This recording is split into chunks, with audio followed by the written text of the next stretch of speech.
From Kyiv's nightlife to schools in metro stations to city tours.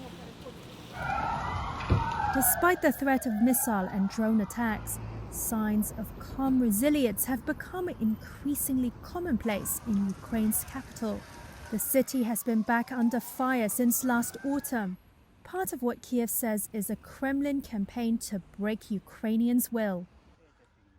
Russia denies targeting civilians and says its attacks are designed to weaken Ukraine's military. Air raid alarm, Metro works as a bomb shelter. This is an announcement that Metro worker Tamara Chayelo has heard often since the beginning of the February 24th assault. She said those first days were the hardest, when the metro system transformed into a sprawling network of shelters. She didn't go home for 3 weeks. Much of the city of around 3 million people sheltered indoors and underground, including Olena's high school class, to avoid lessons being disrupted by yet another Russian attack. She quickly moved her class underground when the air raid siren sounded. And above ground, city guard Julia Bazenko and her predominantly Ukrainian clients carried on under extraordinary circumstances. She has since tailored her tours to include bomb shelters. And business is booming. Last year, Julia conducted 175 tours, having resumed in April. The collective logic is a matter of when, if not now, she says. Svetlana Semenets joined one of the walks. Kyiv was always about hedonism in one way or another. About indulgence, about a sense of leisure.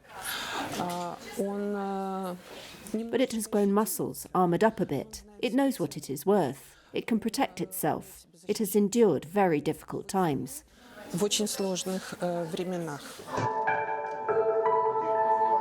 The thirst of normality is also a feature of Kyiv's nightlife.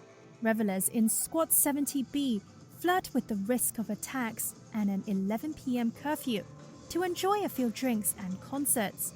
But events there have also been adjusted to suit the times. Entry fees have been replaced by donations for the military, which already exceed $100,000. Performances and exhibitions are also often linked to the war.